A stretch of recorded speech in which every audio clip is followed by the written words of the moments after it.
పూర్వం తూర్పుగోదావరి జిల్లాగా పిలువబడి ఇప్పుడు కాకినాడ జిల్లాగా పిలువబడుతున్నటువంటి ఈ జిల్లాలో పెద్దాపురం మండలంలోని తిరుపతి గ్రామంలో శ్రీభూ సమేత శృంగారవల్లభ స్వామివారు స్వయంభూగా వెలిసి ఉన్నారు.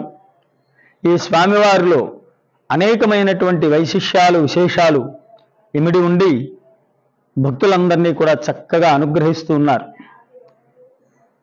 ఈ స్వామి పేరు శృంగారవల్లభ స్వామి. శ్రీదేవి భూదేవులతో ఉభయదేవులతో స్వామివారు మనందరికీ దర్శనమిస్తారు.